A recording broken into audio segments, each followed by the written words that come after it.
6.5%, was it? Is that what the current odds are of the Stanley Cup? Well, and if you look at the round-by-round progression, the Stanley Cup favorite is the Vancouver Canucks. Like, what a time to be alive!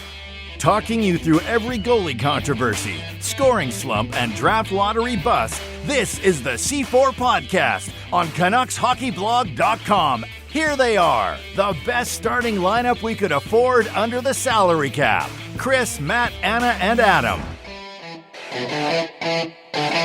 Welcome to another episode of the C4 Canucks Hockey Podcast, brought to you by Anna and Chris. I'm Chris, she's Anna. Hey, Anna. Glad to see you got into your recording studio. Yeah, I have kind of broken in here because I did forget my pass to this building. You know, it's been 3 weeks since we recorded the show. You should be forgiven for forgetting your pass. Yeah, except I bet I go home and it's right by my door because I was trying to be prepared, but clearly wasn't that prepared. But I also... Well, no, you were prepared to leave. You just weren't prepared to take anything with you. Yeah, apparently. And also I did think that me working in this building and being the main, administrator for my office would count for something, but apparently not. No. It was quite a battle. You're a nobody. Yeah. You're somebody to me, but a Well, nobody thanks. to too many people. Yeah, I think on a weekend it's a whole different ball game. Which is where you're coming from. I have been at a ball game. I have been at, I think, the Canadians' worst ball game of this year. Well, they didn't play so hot today? Yeah, they lost 15-4. Huh. That's quite bad. That's not good. 15 is a lot of runs to be scored against you. Mm-hmm. And I think they've been winning quite a bit, so today was not so good. So you shouldn't go to any more Seas games this season. Yeah, I am going to 2 more, so sorry, Vancouver. Oh, man.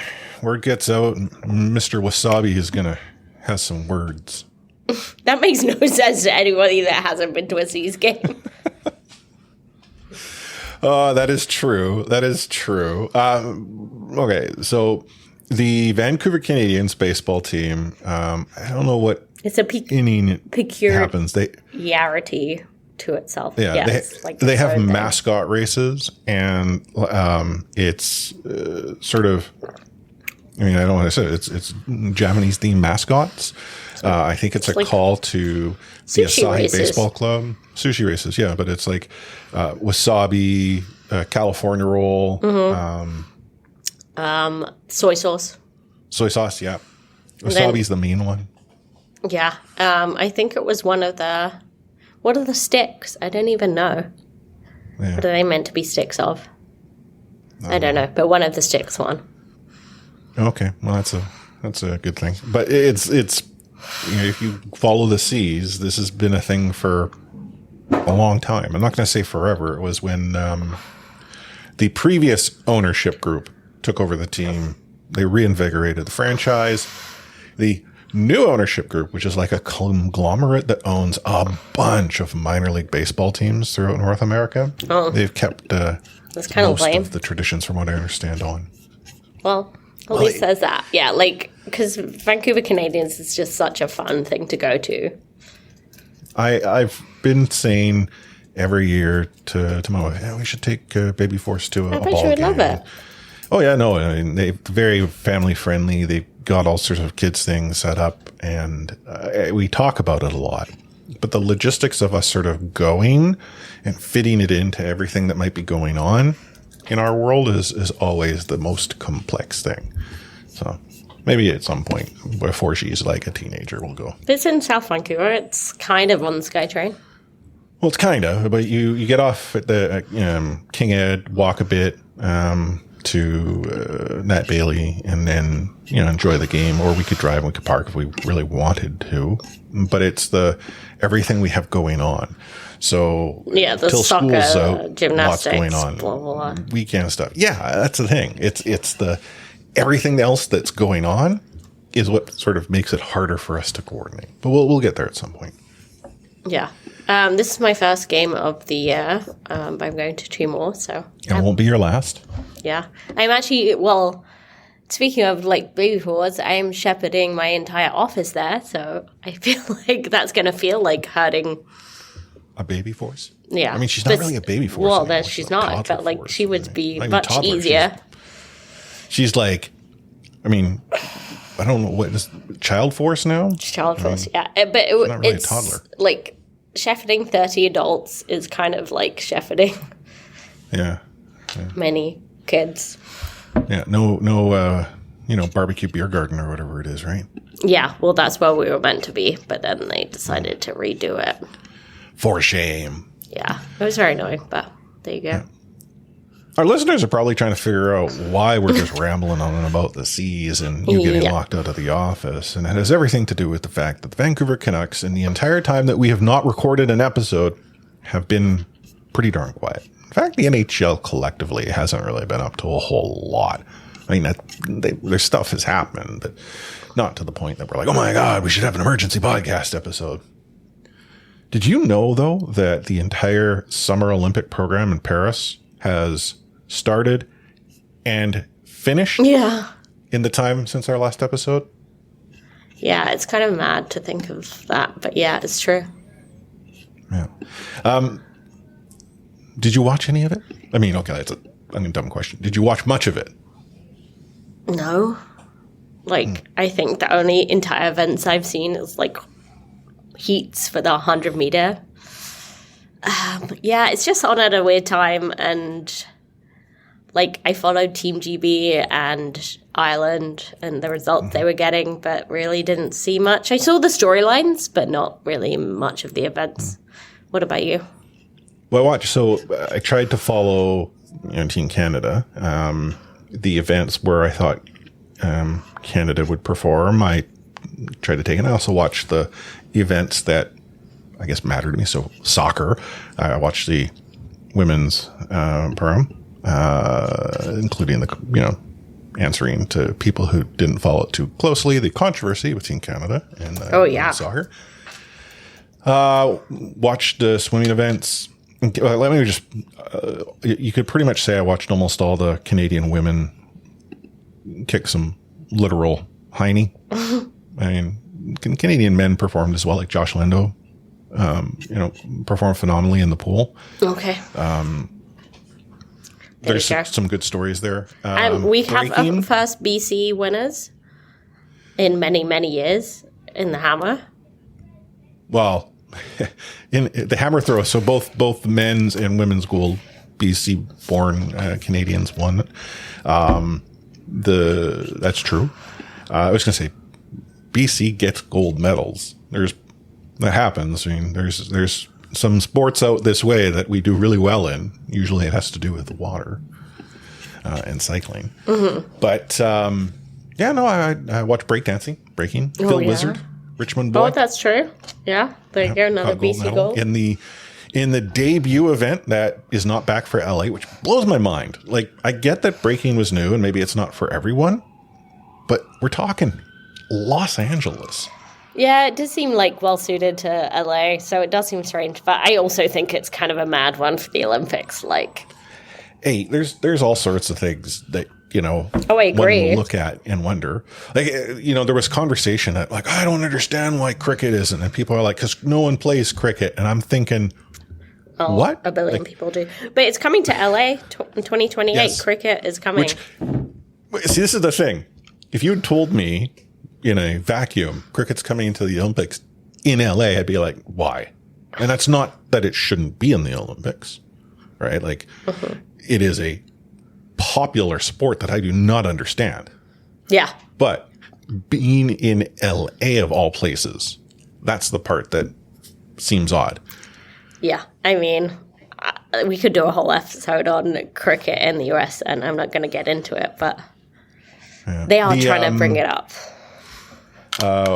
Canadian women's, volleyball pair of I saw that. Jimena Paredes and Wilkinson, Brandy and Melissa. They played phenomenally. Like they had a rough play-in. They had to play in the lucky loser, and which is like your win and keep winning type experience.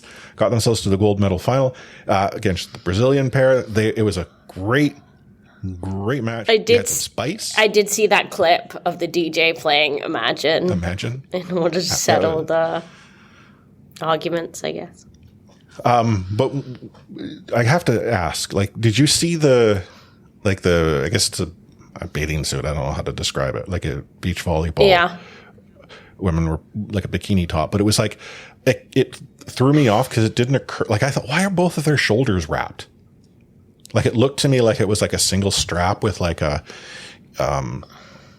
like a dressing or something where like they'll, when you wrap your arm or what have you, your muscles, like the tension bands.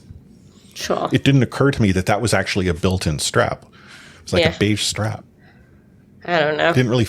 I did hear about like people Canada. getting mad. I don't know if it was actually the Olympics or something before, where some people chose to wear less revealing outfits, and then men on the internet got mad. I don't see. Okay, I'll be the first one to say that I can't relate, like wearing some of the things that they wear. No, not beach volleyball. This is like in the Olympics. Yeah. But at the end of the day, wear whatever you feel is most comfortable, will help you perform. Like, yeah. I would presume, like using beach volleyball as an example, the more like contact, like, elasticized whatever that you have against your body, the sand gets in there, it doesn't feel good. Yeah. So you would wear something that would prevent that from happening, or, structured as such the sand, wicks off or whatever. Like that part I get. Running, like marathon runners, right? There was someone had commented on like the shorts were like high cut on the side, but low cut, like between the thighs. As someone who has had issues with, friction, I totally understand why you would have longer shorts there. But you also want the freedom, the flexibility, and the ability to cool down, right? Like they were commenting about for the marathon, like it was so hot and humid. Yeah, that's rough. And, right? Like, hey, what does it matter? Like that's the... Paris in August for a marathon. Ugh, that sounds awful. Oh, a marathon just sounds awful. I mean, it's true. Doesn't matter what time of year. How many? 40 some odd kilometers? 42. Yeah. But I'm guessing the Paris Marathon is not in August. Whenever it is, I can't imagine it's in August. Well, I don't follow the marathon circuit, so haven't a clue. But yeah. I mean, I was talking to my dad in the UK, and it's also similarly pretty hot. And so my dad, who was a very intense runner, he was meant to do a half marathon, but it was meant to start at 9:00, and he thought that was going to be too hot, so he just ran it at 7 instead, just by himself. Paris venues were pretty solid. Like the beach volleyball in front of the Eiffel Tower. They had more than that. There was the skate park. There was some good venues. I think the football got a bit shortchanged from being like all over France, not really in Paris, so not a lot of people were going to that, especially the women's. Fair. You had the sailing events in the French Riviera. You had the surfing event in Tahiti. I mean, I think the surfers enjoyed that, so I think it's fine. Yeah, no, but like for fan attendance. Yeah. But like, how do you watch surfing? I don't know. I've never watched surfing. Well, actually, that's a lie. When we were in Hawaii, one of our trips, there were some surfers on the North Shore of Maui, and I mean, it wasn't like big wave or anything, but I was watching. Right, but I guess you watch it from the beach, but like, I can't imagine. Yeah, that's exactly where I was. Like, yeah. Anyway, I'm open to correction from someone who knows a lot about surfing, but that doesn't seem like a great spectator sport. Yeah, triathlon in the swimming marathon. Oh yeah, I mean that was bad because that was in the Seine, so which was probably bad. Thomas Bach during the closing ceremonies called them a sensational Olympics. Oh no! And there was an audible groan. Yeah, I bet. Okay, yeah. But overall, I thought they were pretty good as far as Olympics go. Yeah, and they're certainly better than a pandemic Olympics. So, well, I don't think that you can't compare. Yeah, exactly. Like, it is completely different. The some of the changes, like the opening ceremony where they were bringing the teams down on boats on the river, different. I know a lot of people weren't really keen on that sort of whole production. They were like, "Oh, put it in a stadium, centralize it." Well, why? I mean, I get it; it's different, but it's not bad. It's different. The Paris Olympics tried to open themselves up, so there were many events that you could just show up and watch, like the marathon. You want to watch the marathon? Just line up. I mean, sure, like an actual marathon, I guess. Yeah, and then the night before the women's marathon, they had like a 22,000 ticket lottery to, essentially enter the sort of marathon for all. There was like a shorter version, like I guess a half marathon or something. But then, like, you run the entire route on with like the full, like you were given your tag or whatever, Olympic branded. It was pretty cool. That is cool. Yeah. Anywho, we've rambled enough about the Olympics. Why don't we rewind? The only Canucks news that I could think of, you didn't put it in the rundown, but that's okay. I need to forgive you. You were at the Canadians game watching them lose. Rick Tocchet has been named to the coaching staff for Team Canada in the Four Nations tournament. So there's that. Yeah, good for Rick Tocchet. Tickets have gone on sale. Where's that taking place? Spend a lot of money. Four Nations? Haven't a clue. Okay. I just remembered that. I didn't actually look it up. Four Nations hockey tournament. I mean, yeah, it's just kind of bizarre. Montreal and Boston? Okay, sure. That won't cause any problems. It does seem like Canada, U.S., Sweden, Finland, maybe? Yeah, I guess they can't be Russia, right? Well, I don't know. Yeah. Interesting. This says it's based on the IIHF rankings. Okay, so Canada, United States... Finland, Russia would be the... Okay, well, if Russia But that can't be right. It must be like... Oh, okay. I don't know. Sorry, this is like Googling on the fly. A very well-polished podcast. It's one of the reasons why we're the best mediocre out there. But, to me, it's just such a weird idea because it's literally so it is US, Canada, Finland, Sweden. Okay. And players must be under an NHL contract for 2024-25 season. Now, I've no doubt that the best Finnish and Swedish players are playing in the NHL, but it seems a bit weird, doesn't it? Well, to limit it to NHL players. Yeah, well, okay, so... Is it to do with the season? Like how the season shakes out? No, well, it could be, but I suspect the event itself would need to have, clearance from the various leagues, right? Yeah, I guess it. And it's taking place in Montreal and Boston, so... Yeah, case in point, Winter Olympics... only get NHL hockey players when the NHL deems that the Olympics are a juice worth squeezing. Yeah. Not always the case, right? But that's Whether the thing. The IIHF says, go, no problem. NHL's like, hold on. It does seem to be so you haven't played in the Olympics yet in years. So here's a, token thing in between. What's the point in it? I don't know. Okay. Showcase hockey. Yeah. But it's it's going to be in the middle of it's just the All-Star break, but not. Yeah. Yeah. I mean, I just don't care about international sports of any kind, so this is probably me.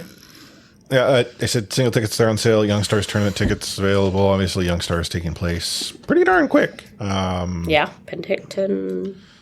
Yeah, it's kind of weird because, no one wanted to play the Young Stars ever. So I don't know how they've, persuaded people to do it again, but... Well, I don't think it's that no one wanted to do it ever. So the Vancouver Canucks spun the tournament up. And I think what occurred was that the Canucks sort of always got to host it in Penticton. Mm-hmm. And I think some of the invited teams were like, maybe we can get in on this action and host our own. And then you sort of had this conversation of how will this happen? Like, you have competing tournaments. Is there even enough teams that are interested in attending? And I think there was sort of some disagreement as to how it functioned.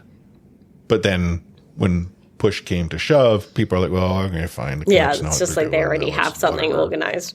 Yeah. And teams want it. Like, they want to be able to further evaluate some of their younger talent as they go into training camp. Like, it's like an extra training camp, so to speak. Yeah.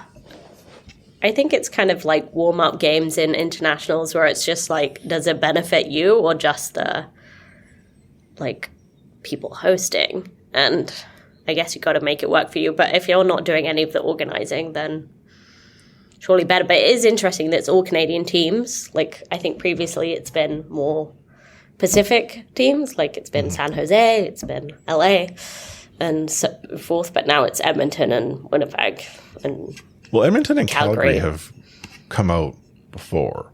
Yes. But yes, I think it also might have been when... I think Calgary's one of the teams that wanted to have their own. Yeah. But they didn't.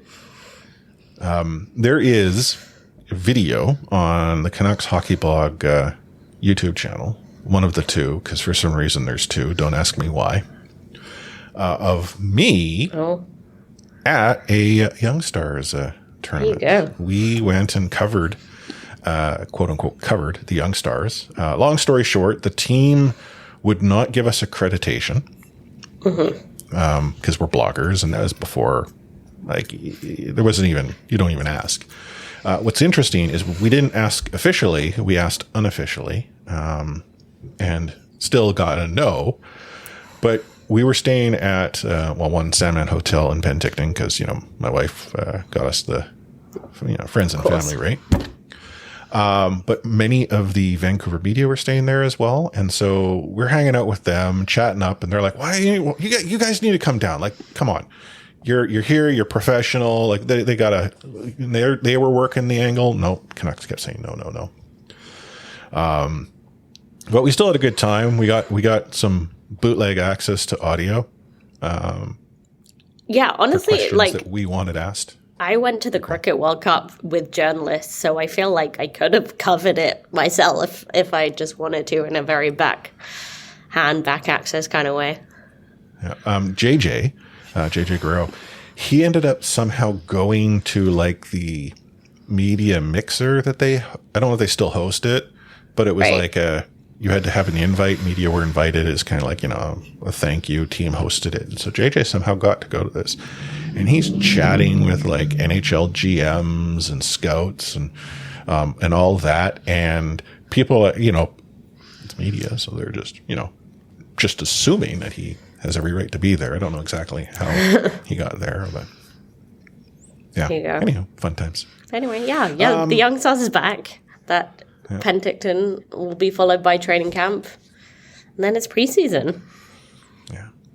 And I guess it should be noted that our podcast will be going back to weekly come September. We're still on our off-season schedule. In case you couldn't tell, we don't. This is an off-season show. But we'll be back to our regular cadence come September.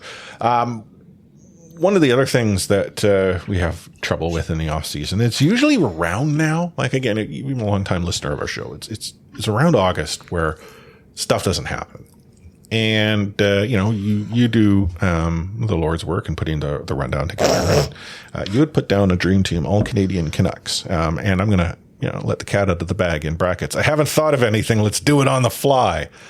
And I was like, Anna, I don't want to do it on the fly. I barely remember Canucks, let alone whether they're Canadian or not. But I think we figure out together. It was honestly coming from the Olympic theme. I figured Team Canada, let's keep it going. Also, the fact that we have hardly any Canadians on the current Canucks team. It's a very American-heavy team. Americans and Swedes. And that, which if the Vancouver Canucks have some significant playoff success will be a very divisive topic Yes, as I'm to sure. whether or not they're Canada's team. Yeah. But I feel Because like, okay. very important in a league that doesn't have a Team Canada that there be a Canada's team. Yeah. But I think it's, okay, we can start, and it's going to be real easy to start, right? Because Well, goalie, oh yeah, Roberto Luongo. Roberto Luongo, like, That's a hot topic, though. A lot of people don't like Roberto. They'd Who be are like, these there's people? far better Canadian goaltenders in the Vancouver Canucks. that's not even, I think he's arguably the best Canadian Canuck ever. He's definitely a solid. Right. Canuck, Like, yeah. yeah. I don't think there should be any Canadian, debate. It's Luongo. I mean, we could debate his second, like, back and forth. Is it Kirk McLean? Is it Cloutier? Okay, is Kirk Canadian? I can't remember. He must be. Well, see, this is no Googling on the fly. What? No, No okay. Googling, and it's cheating. Yeah, he's Canadian. Also, why would he still be here? Like, I don't. Well, okay. There he just are likes many- Vancouver? Yeah. Well, no, like you think about how the Vancouver Canucks organization works. Like, you're a Canuck for life. Like the alumni has people who weren't Canadian or even from here, and they stick around. There's many who are involved with the team. Yeah, that's true. Actually, I can specifically think of one. Yeah, there's a few Europeans that stick around, but yeah, So Kirk is from here. He's Okay. maybe he's not from Vancouver, but he's Canadian. no Canadian. Okay. But yeah, Well, no, that's the thing is I don't also, know. he has nice eyes, so let's put him on the bench. Hey, there's pictures of me and Kirk. He's a He's a good stand-up dude. dude. Yeah. When I met him, I had pizza in my mouth. That's not a euphemism. Pizza in your mouth. Classy. Yeah. Classy broad. Okay. Blue line. Blue Dan line. Hanhus? Yes. I think so. I think there's an argument for, like... So, I would say Dan Hamhuis and Stan Smeel. Well, Stan's not a defenseman, but Oh, sorry. Yeah. Sorry, I got ahead of myself. if you want to put him on the blue But yes. line, have at it. Actually, we might have to, though, because right shot defenseman... Does Frankie Corrado make your All-Canadian Canucks team? I'll be honest, no. I love him, but don't tell him that no. Oh, my goodness. Yeah. There goes the opportunity we had to possibly get Frankie on the show again. Yeah. You've completely guttered it. Yeah, I know. I'm sorry, Frankie. I love you. Sorry, while we're in the Stan Smeel kind of era, though, because I was getting ahead of myself, because I do want him. Like, that's the thing. Like, Cliff Ronning, there's an argument for, but he's left shot as well, right? Isn't he? I can't remember Cliff, but I mean, if we're going to go to that area, you got Russ and Jeff Courtnall. I mean, Jeff, sure. Yeah. Russ was a player. He was a player, okay, but like the fact that I hadn't heard of him before I became a full-bloodied Canucks fan, I would say, like... Okay, well, if we're going to go Okay. to just name players, Trevor Linden. Yeah, in fact, his Okay, name sorry, hasn't been yeah. mentioned so far. as Smeel blasphemous. is an argument, but I don't want to cement him just yet. But Linden for sure. Linden, 100%.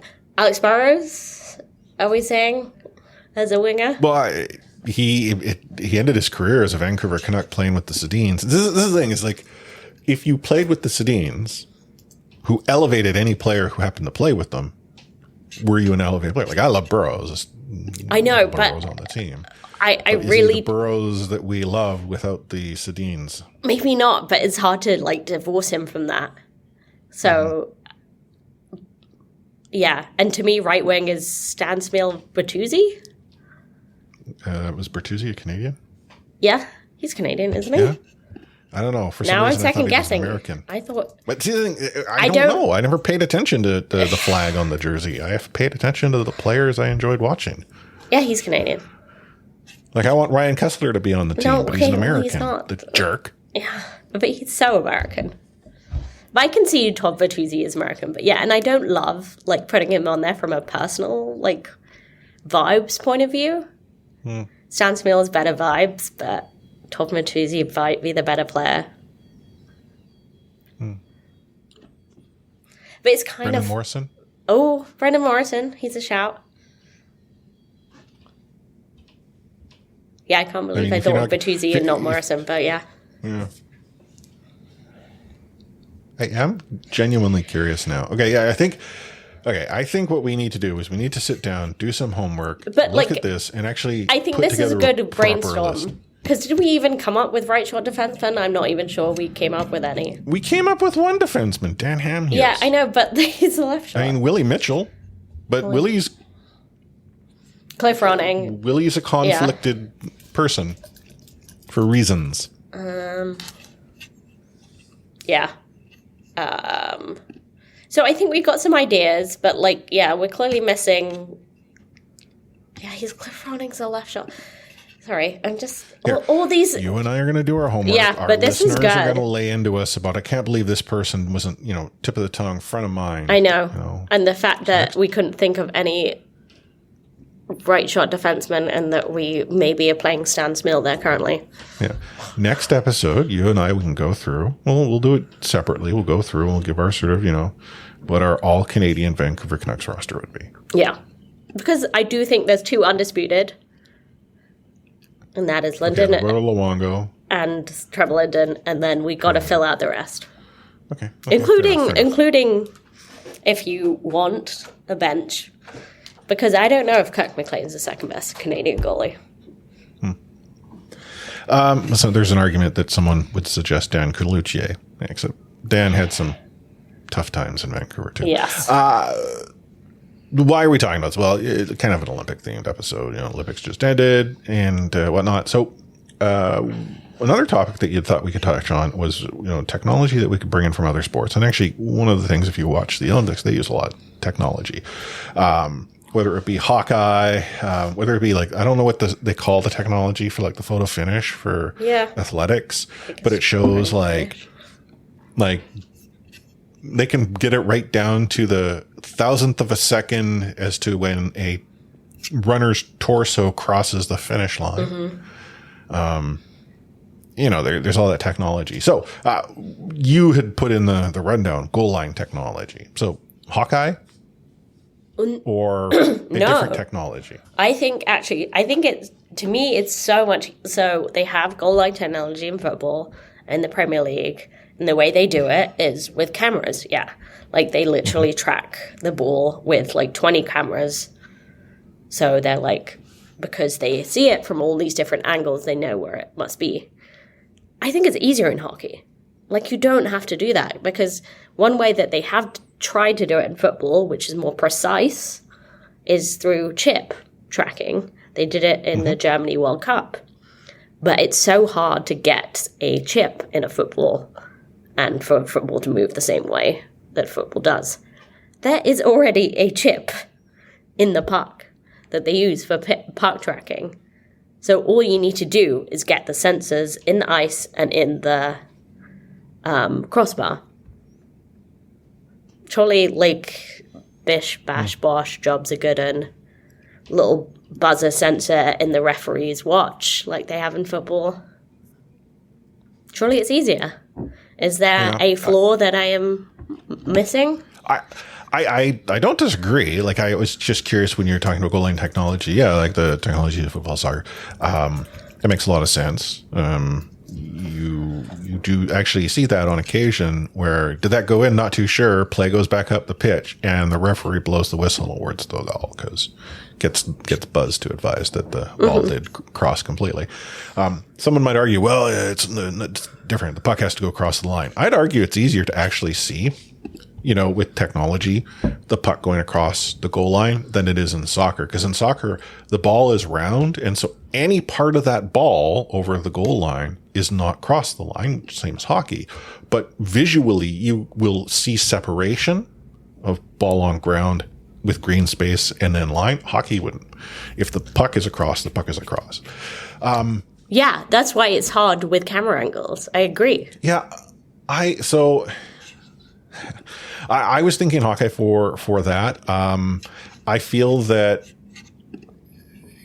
like the technology that they currently use for like the photo finish, I was thinking would be beneficial for offsides. Like right now, it comes down to whether or not the linesman felt that the player was offside, and if a coach were to challenge it, they go and they watch on an iPad, and they spend like so much time, looking at like frame by frame. But the cameras that they're using are the broadcast camera, so right, yeah. There's like to me, like, could you not install that technology, across the blue line? And if like, again, I don't know, but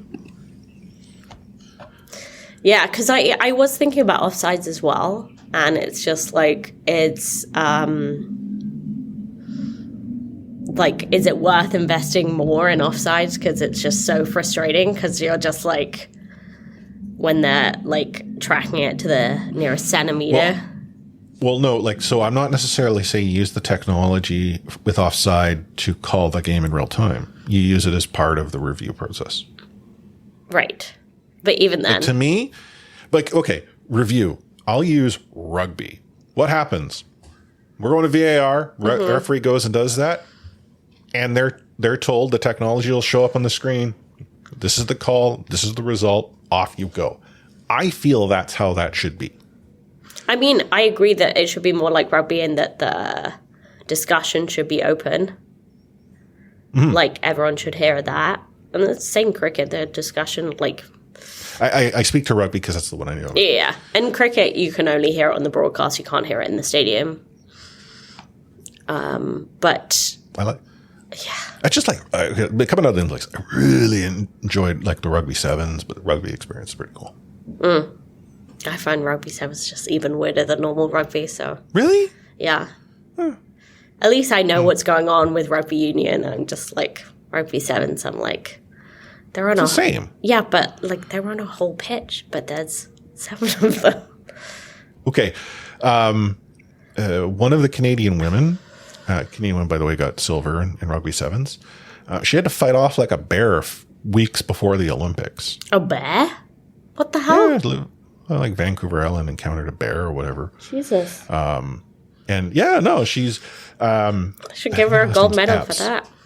Well, she was the Canadian captain. Badass. Yeah. I said that. Badass. That's okay. By the way, like... Rated word. Just us not directly talking about the Canadian all Canadian Canuck team, I've thought of like 3 more. Oh, who? Bieksa, he's a right shot. Oh, yeah. And Doug Lidster, who I don't know if he's left or right shot, but... Was Lidster... see, the problem for me is that I see him New York Rangers colors, and that confuses me too. No, but like he was a Canuck because Dan Hamhuis... Yeah, he was a Canadian, and if he was, then okay, sure. I think he was. Okay, that's actually... I just think of him as really Canadian because of him coaching the Canucks. But, like, he held the scoring from the defenseman before Edler took it off him. Mm-hmm. So, maybe even stronger case than Bieksa. Yeah, okay. Who is the third one? No, I can't remember. I've thought of those 2. Oh, okay. No. I thought of 3, but really it's 2. It's 2. Mm-hmm. I'm sure there is more, but like just to throw that in there because I feel like our listeners will be like screaming, especially the Bieksa one. They'd be like, Anna loves Bieksa. Well, they already been screaming. They probably unsubscribed. Yeah, it's too late. They don't know that you came around full circle and brought it. I love you, Kevin. I'm sorry.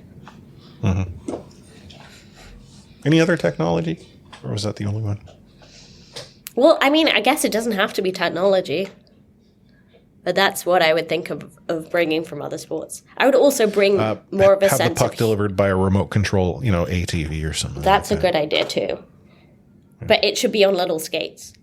Oh, there we go. I like that. Like so rugby, the ball comes like flying out. A little bit Zamboni, but like a mini one. Ooh, I like what you think. But the problem is Zamboni or an Olympia, because as we learned here in Vancouver when the Rogers Arena was GM Place, it was not a Zamboni because GM does not make the Zamboni. GM makes the Olympia. Yes, that would also be fine.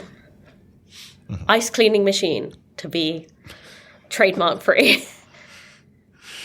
Oh, man, it's the off season. What can we say? Anywho, you're listening to the C4 Canucks Hockey Podcast, brought to you by Anna and Chris. He liked to say the F word. Oh, then get the here then. Okay, see ya. Is going to have the F word on it. I wish I could give you an explanation about it. I can't. You, out of here. You said the F word, Dad. You called me the F word. A few weeks back, we had, talked about how the Edmonton Oilers decided to go and hire a guy who had just recently come out of a suspension. He wasn't the only person that the NHL felt was persona non grata for a bit out of Chicago, but Stan Bowman got a job. And some discussion had come up about how the rehabilitation went. And you and I have talked about this on episodes in the past. Like, is it truly rehabilitation? Are you truly putting in the work, learning the lessons? I think both of us have agreed, like, should someone be able to demonstrate that this actually took place and that ownership took place, that there is maybe a slim opportunity for someone to show that rehabilitation has occurred. Stan apparently did put in some work. So, I mean, we've always said, and I want to be so fair about this because I feel like, yes, we've always said, you know, when people get second chances and we say, like, how do we know they've done the work? We haven't heard anything about them doing the work. Now we have heard something. Like, so I want to be really fair and air that out and hear that out. So Sheldon Kennedy, who's, like, spoken a lot and, like, about his own experience of abuse and done a lot of work in terms of, teaching people about that and the harmful effects of that. He wrote a piece about how Stan Bowman had worked with him and come to, like, wanted to understand, not from a perspective of getting another job, but, like, to understand what he did wrong and rehabilitate. I admire that effort. I do. I don't necessarily think that he deserves an NHL GM job because of that. I feel like, and B, like, do I believe that he's really come to understand the depth of what he did wrong? I'm not sure. I do think, like, it's so hard to even comprehend how someone could do what he did and oversaw. And, like, whether there's any path back from that. But I do think that, like, it's the he did the bare minimum in order to be considered a better human being, not to get an NHL job. Like, a GM job there's 32 of them. It's a pretty privileged position, right? Like, I just feel like he's done the bare minimum to, like, exist in society. Never mind get another GM job. Yeah. I think he may have done more than the bare minimum. I'm not suggesting significantly more. Because, like, the bare minimum would have said, I'm sorry for my actions. I've learned from my lessons. I'm going to be a better person. I mean, right? Like, sure. That's the bare minimum. Like, I'd argue that portion of that is missing. Like, one of the things that you don't see is someone taking accountability and ownership. And there are some actually legal reasons. Something that I learned is here in Canada, it's perfectly fine for you and I to apologize without that legally becoming an issue. Mm-hmm. We have an Apology Act in Canada, which allows you to apologize for something, but that does not mean you've legally accepted responsibility. I don't think that exists in the United States. So I understand there's some complexity to something like that. I still think that, apology or not, I hope the settlement, if it were to ever come to light, be so significant that what he and others may receive in regards to pay goes to Cal Beach and others and even organizations. But I'm willing to suggest that of that group, he's the only one where you've seen someone come out and say, hey, I've had this conversation. Yeah. Right? And that was genuinely surprising to me. I did not expect that. I agree. And that's not to say it hasn't happened with the others. It could be that this is the type of thing that comes out once you get a job. I would be more comfortable with it coming out and seeing that demonstration before you suddenly get welcomed by an NHL organization. But it's not how the NHL works. Because to me, I just think this isn't a case of, like, you, like, did something one time or said something one time that you didn't understand was really harmful to someone. He literally oversaw an organization where everyone understood that a young player had been abused by a member of staff. And, like... Which you can't say, and he made that... Another topic we're going to get on, you might go and suggest, well, it's okay because it's the way it is. It's very clear that what happened in this situation was not okay by any metric. Yeah. But to me, it's just like he made that decision, like, over and over again. Yeah. And literally, we're talking about an organization that's currently being sued by a second complainant. Mm-hmm. Like, this is a systemic problem, and he was head of that system. Whether he was making all the decisions or not, but, like, he was in charge of that system. Well, that allowed for that to happen. The buck stops somewhere, and when you're the leader of an organization, and it's just you're holding that bag. Yeah, and it's just like it's not just a case of like, does he deserve that? But also, if you are a young player playing for Edmonton Oilers, if you're a prospect, how do you have any confidence that your GM's going to protect your interests on any level? Yeah. Trust me, bro. Yeah. But I mean, as frustrating as it is, are you genuinely surprised? Not at all.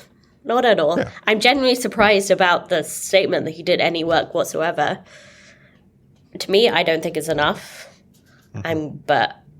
I'm glad. And just going back to my earlier point, I agree with you. It's not enough. When I said I think he did more than the bare minimum, I'm maybe giving, I'm not giving a lot of credit here, but I'm giving some. I just think it's like the difference between doing work to become a better person and doing work to get a job back, and I think he's on the latter. Yeah. And not related to this situation, but also kind of related. Vein, the Quebec Major Junior Hockey League is currently being sued by 5 former players, players A, B, C, D, and E. And you might be wondering why the letters, because they were youth when the allegations impacted them from the 70s through to the 2000s. The very inadequate summary is it's related to hazing of junior hockey players during their time with in the Quebec Major Junior Hockey League, a number of different teams. I want to tell anyone who were to go and read up on this case that many of the reports are graphic. Mm-hmm. And I had to stop reading because not only was it upsetting, but to even consider at any point in time of what these accusations and alleged actions were as being anything okay just makes no sense to me. Like, okay, I was born in the 70s. I started, really understanding the world around me, starting to understand in the 80s. So I can't go and speak to what time was like in the 70s. But I can assure you that would not seem above board in any way, shape, or form. Yeah. It's just outrageous, disgusting, abhorrent. Like, This isn't like woke Chris talking here. Yeah. Like, it is not right. I mean, we've talked time and time again about the damaging toxic masculinity culture in hockey, but, like, these are children we're really talking about here, like, a lot of the time. And these are children that are being, because of their hockey promise, they're being shipped off to, like, play in these leagues, and they're being entrusted to, you know, families, they're being entrusted to coaches, and that trust has been broken, and it's just like... Well, and one of the arguments that some people will share was kids being kids. You know how kids are. Well, if we as an adult don't take responsibility... Because there's lots of accounts of coaches either encouraging, and coaches and staff encouraging and or witnessing at least these acts. And it's just like, one, where does this culture come from? It doesn't like come from nowhere. It comes from the top down, and it's because they've been taught by their senior players, and the senior players were taught by their senior players, and the coach who have now become the coaches, and like, it just perpetuates this horrible, horrible cycle. And it's just so damaging to these young children because they go into this environment and either they're a victim of this, they witness this, or they hear about it. Like, you can't think that many players have gone through without at least hearing about someone that went through this. And then it's normalized, and then they get into NHL locker rooms. And they're just like, they learn to be silent about things they know is wrong. And that's how we end up with where we ended up with. Those who speak up are punished. Yeah.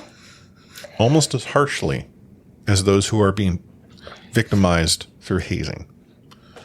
Like, I really hate to draw the line, but like, what happened to Carl Beach? He didn't like go on to play a key part of the team. And what happened to his abuser? He went on to coach another team and abuse someone else. And continue the abuse. Yeah. Again, I'm not shocked by... I mean, I said earlier I was shocked at some of the detail, but I'm not shocked that this had occurred. Yes. And was occurring. Yeah. And it's just so sad. Like, we say that time and time again, what a great sport with what a terrible culture. Oh, one of these days, Anna, it'll change. Yeah. I do believe that. It's just slower than we all wanted. Yeah. It's been a funny episode, like a mixture Started of off silly wacky and serious, but we got to talk about it. Yeah. So here we are, end of an episode. We'll be back in a couple of weeks' time. I actually finally got around to, tinkering with the c4podcast.com website. You can go to c4podcast.com/support. It'll send you off to buy me a coffee. Which if you go to buy me a coffee, it allows you to support us financially, either on a one-off basis or on a monthly or annual basis. And if you support us annually, you get one of those exclusive C4 podcast stickers. It is called Buy Me a Coffee, but Anna and I like to call it Buy Me a Pint. And that's because any money you provide us ultimately goes back into the podcast, and whatever's left over does buy us a pint or two. We haven't had a pint in a while. Yeah. Although we had one with my mother. That's true. Hi, Anna's mom. Hi, Mom. Thank you for supporting us. Yeah. Thank you for buying me pints and not just through the medium of supporting C4. But yeah, you can do that. Yeah. Follow us on social media at the C4 Podcast on Twitter, at the Real C4 Podcast on Threads. We do have a Facebook page, and every so often I'm told there's notifications. But Facebook pages, Facebook's dying. Maybe I'm just too old. I think you're probably not old enough for Facebook. Oh, okay. It makes no sense to me anymore. But Anna, any final thoughts or words of wisdom?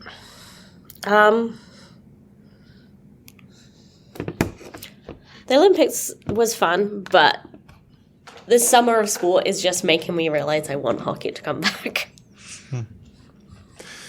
Yeah, I agree. I want hockey to come back. I was actually going to share some wisdom, is if you are an Olympian, wear whatever the heck you want to wear. And I agree. you know, Even if that is swimwear that goes see-through, you go do that. wait, was there an Olympian that wore like semi-transparent? Well, it was like full on, like it was covering what it needed to cover, but given the fact that it was like the full shorts, you know, it wasn't a Speedo, but it looked like a Speedo. Oh, Yeah. okay. Anyway, but yes, I agree. Wear what you want to wear. As long as it's legal, like apparently using swimming, was it Nike or someone had developed like a bodysuit that was like NASA inspired and like sonic welded. Like I didn't realize you could do that with like fabric or whatever the material was. It was deemed illegal because all the swimmers were using it and it like shaved seconds But off. while like, we are just on that, normal times. I'm not going to go too far on this, but just to agree with you, biological advantages in sport have existed since the beginning of time. Look at Michael Phelps. Look at so many different players that I got into an argument over the Algerian boxer who won gold. She dominated. Now, she was born with a biological advantage. And when someone said, well, that's unfair. Okay, great. Yeah, Michael but Phelps sports should be is unfair. disqualified. It's also, By the way, it's also unfair that lots of people get funding and other people don't. Well, okay. So there was much made over the Canadian female high jumper won the silver medal. She has an OnlyFans page, which personally, you want one? Create one. Yeah. That's you. You do what you need to. But why does she have that? To help support her because she in her efforts to be an Olympian. Yeah. And you know what? One, good on her doing what she needs to do. You put in the hustle, whatever that might be. But two, the fact that she has to do that should tell you there's a problem with funding. For sure. Yeah. But, like, sports isn't fair. It hasn't been fair ever. So. You know what? I wasn't born with a biological advantage that made me all that athletic. Yeah. I'm not very athletic either. I love sport and I love playing sport, but I'm not very good at it naturally. I have to work quite hard and I'm still mediocre. Those who are. Yeah. Yeah, like, I mean, growing up as a kid, there was this one, I can't remember what his name was now, but he was good at anything. Like, it was quite literally, you know. Both my siblings are like that.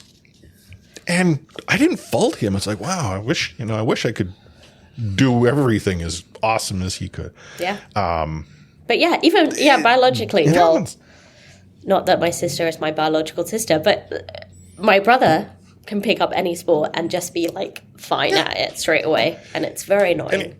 But, like, whatever. That's just life. There's some science there, and it's not, like, to me, you can't have it both ways. The people who are making the argument, everyone can believe, are the same people who'd be up in arms if it was many of their allegations were true. Yeah. Like, yeah, it's mad. give your head a shake. Ugh. Anywho. It's mad. Anna, it's been The Slice. We'll be back in 2 weeks. You can find her, A4603. You can find me at Lightforce. And by the way, we out.